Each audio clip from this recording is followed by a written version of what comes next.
Start here this hour. The Minister of Electricity, Dr Kgosientsho Ramokgopa, is giving an update today in Pretoria on the implementation of the Energy Action Plan. Let's take you there live. Going to be indispensable to the resolution of this problem, and in the short term to help us to reduce the intensity of load shedding. And in the last briefing, I had indicated that in terms of our timeline, the first of the 3 units that had been discontinued, that were offline as a result of the issues associated with the flue gas desulfurization unit, which is really an engineering component that is meant to reduce the amount of sulfur content that is emitted into the atmosphere. As a result of the failures of that unit, we had to discontinue Unit 1, Unit 2, Unit 3 at Kusile to ensure that, one, we were able to address issues of safety. Secondly, to ensure that we don't exceed our license emissions parameters, because as a result of the flue gas desulfurization unit, the issues associated with that, we're going to exceed our licensing parameters as it relates to the issues of the sulfur that is emitted into the environment. So these units were discontinued in October of 2022. So as I speak to you, it has been almost a year that these units have not been operating. And essentially the South African economy and the grid was losing about 2,400 megawatts of generating capacity, because each unit gives us about 800 megawatts. And of course, that contributed to a significant amount of strain that has been experienced on the grid. And this was particularly more acute when we went through the winter period because of elevated demand. We have been giving you an update on the speed with which we want to return these units. The number of issues that had required attention. First is to come with an interim mechanism, an interim measure, because we do expect that there is going to take us a considerable amount of time for us to be able to restore normality at Kusile. Normality in this instance means the restoration of the flue gas desulfurization unit, because before we do that, we also need to do a root cause analysis, which resulted in a significant amount of slurry that was deposited on the walls of the chimney, the 210-meter chimney that is meant to release the emissions into the atmosphere. And as a result of the slurry that was placed on these walls, it resulted in a potential threat to the structural integrity of the chimney. So we will have to do a root cause analysis, and the team is doing that root cause analysis. And we did project that as a result of us doing that root cause analysis and then introducing remedial measures, making sure that we return back the flue gas desulfurization unit, it will be important for us to seek an interim measure. The interim measure is necessary to allow us an opportunity to return the units as soon as possible into operation, so that the South African economy, the grid first, and the South African economy and households can benefit from the 2,400 megawatts which were discontinued as a result of the failure of this unit.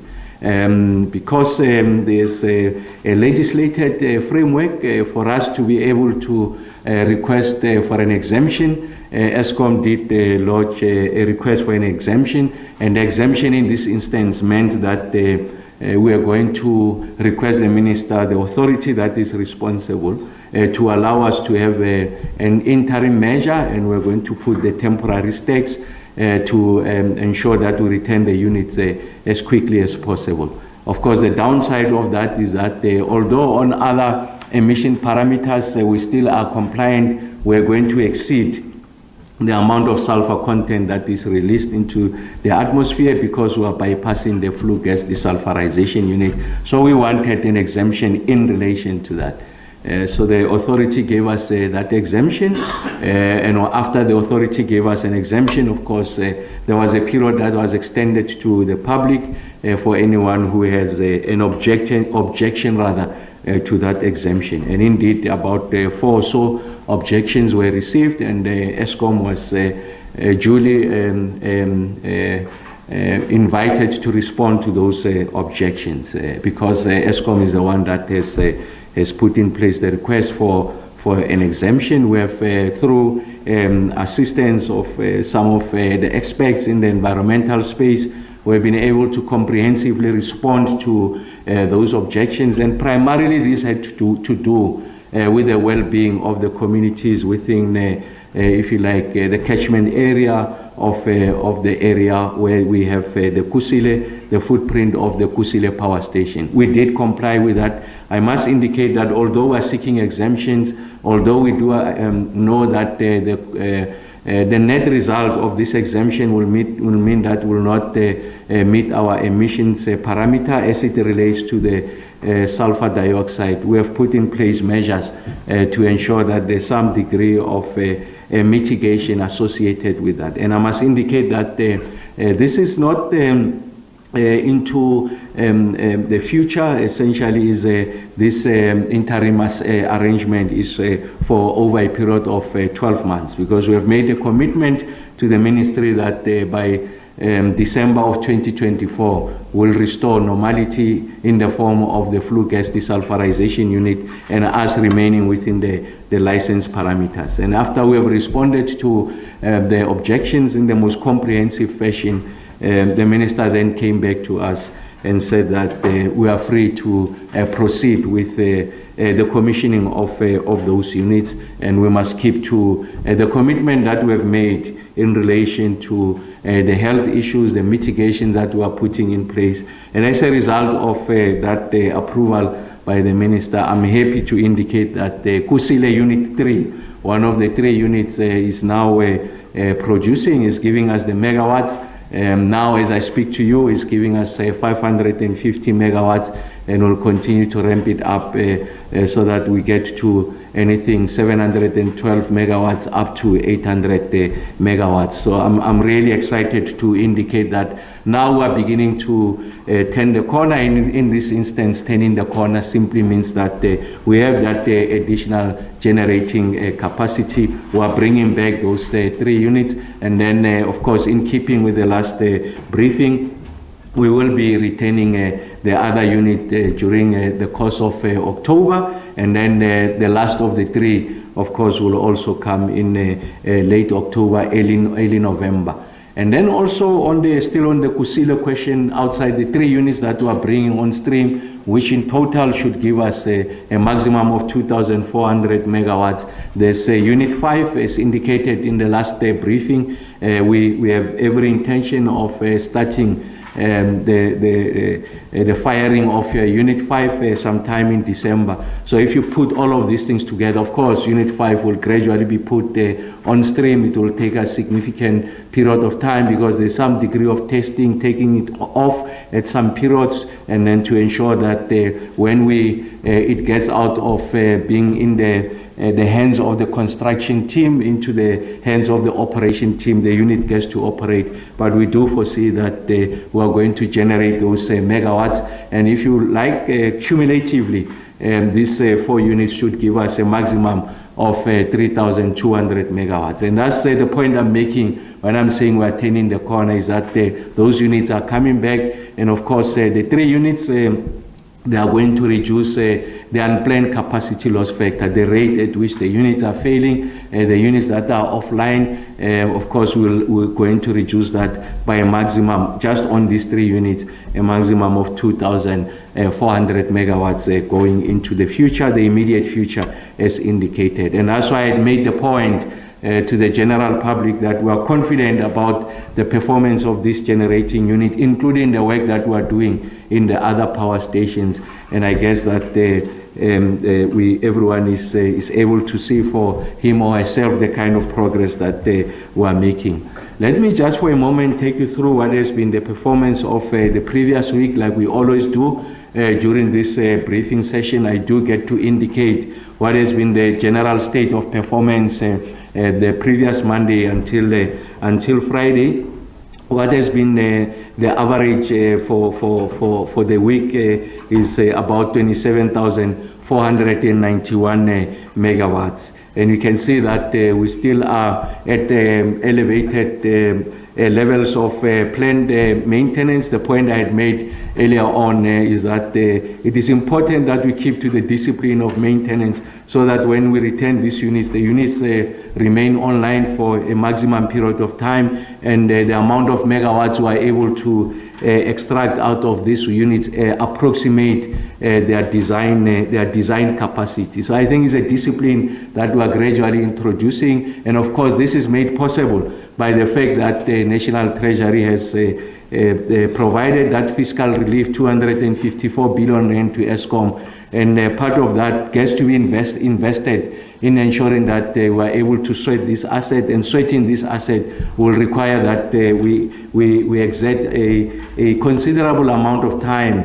on ensuring that we are able to observe planned maintenance. Of course, part of the legacy issues is that the discipline of planned maintenance almost compromised over a period of time, not out of Eskom's own making, but of course as a result of a compromised balance sheet. And that's why with this fiscal relief, it's possible for us to be able to invest in this planned maintenance. And the planned maintenance, the average was about 4,500 megawatts over that period.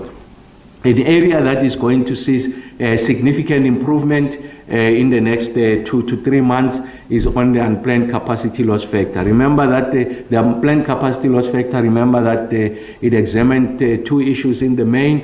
First is a rate of failure of these units, and the fact that the units as they operate, they are not at their approximate, they don't approximate their design capacity. So an area that is going to receive a significant improvement is the UCLF, because those 3 units at Kusile, because we discontinued them as a result of the reasons I've explained earlier on, that 2,400 megawatts is sitting in this 15,522 megawatts. That was the average of the past week. So essentially, if we begin to return them, we ramp them up. So there's a potential for us to remove a maximum of just 2,400 megawatts on that unplanned capacity loss factor. And of course, you can see that it will be way below the 14,000 megawatts. Remember that part of the targets we have set for ourselves is to ensure that the unplanned capacity loss factor is below the 14,000 megawatts. So the point I was making was that when they return, the unplanned capacity loss factor will be below 14,000 megawatts, not 4,000 megawatts. My apologies for that. So you can see that has got an immediate benefit. And as a result of these units coming back, it means that the available capacity now, we add those units. And if you had to look at the average of the past week of 27,491 megawatts, if you get this 2,000 plus megawatts, it means that you are close to 30,000 megawatts. So that's the kind of improvement that we'll be seeing going into the future, the next 2 to 3 months. And I have not yet accounted for Unit 5, like I said, it will be on and off, but over a period of time, we're going to get consistent amount of megawatts from Unit 5 going into 2024. An area that remains an albatross that will require significant amount of attention is on the partial load losses. So you can see that the partial load losses continues to go up. We're at 8,285. Put that into context compared with the period May. Remember that May is our baseline. We're sitting at about 6,793 megawatts. So essentially there's a shift of about 1,500 megawatts of partial load losses.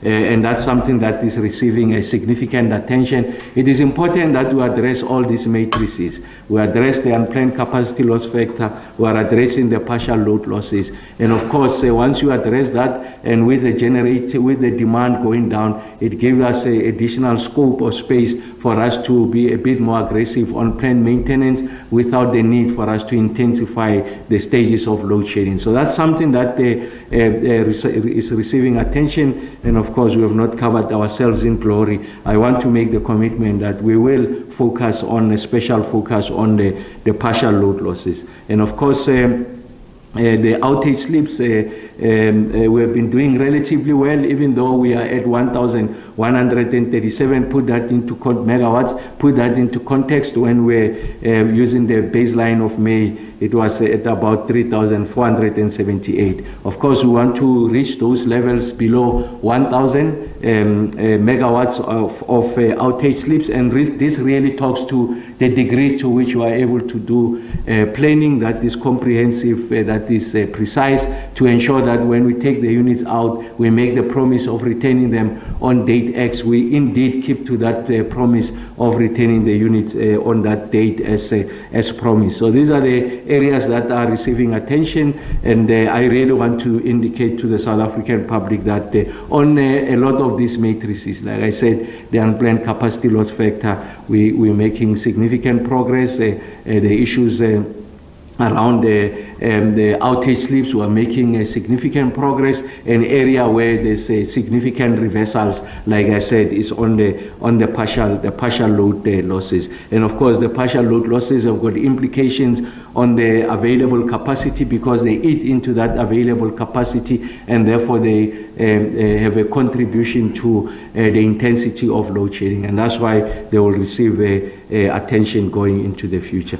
I must say that we will continue, like I said, on the planned maintenance, the cost that we have carved for ourselves to ensure that we really are able to return these units to better health. Of course, they are aging, I must accept that. There's so much you can extract out of these units, but of course, as an interim measure, in the context of an energy crisis, it's important that we're able to sweat these assets, and we really want to sweat them responsibly, and that's why planned outages are important for first engendering this discipline, ensuring that it constitutes part of, if you like, the value proposition at Eskom on how we want to see Eskom recovering. I think planned maintenance is important, and of course accepting that there are inherent risks in that. Of course, we're going to take calculated risks so that the country and the economy does not experience intensified levels of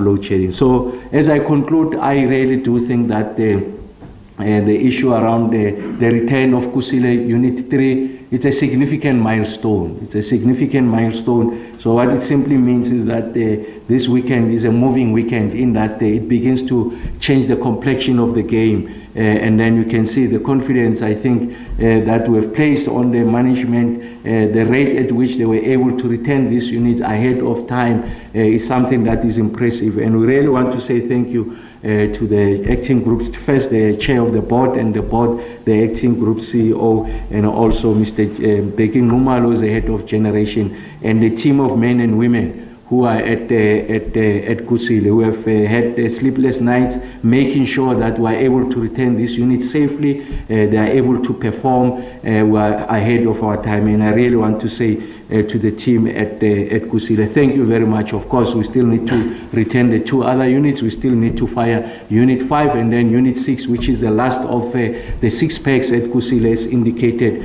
will come at the later stages of 2024. So this is the kind of progress we are making. We are registering progress, and I'm sure that the South African economy and the households will be relieved to know that we are making significant progress. Thank you very much, sir.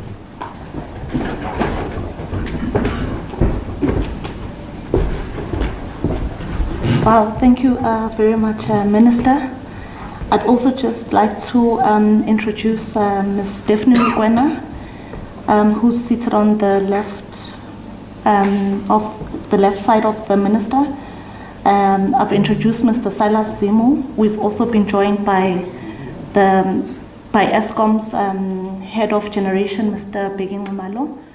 We will now... All right, we come out of that briefing in Pretoria. That's the Minister of Electricity, Dr Kgosientsho Ramokgopa, just bringing us up to speed on the implementation of the Energy Action Plan. And of course, to sum up some of his points, he says that the root cause analysis of faulty generating units is what they currently are doing right now, and says interim measures to ensure the units that are faulty are working have been put in place as well, and says that slightly there are now more units that are coming back online, and more capacity is expected as well from that problematic Unit 5 going into the year 2024.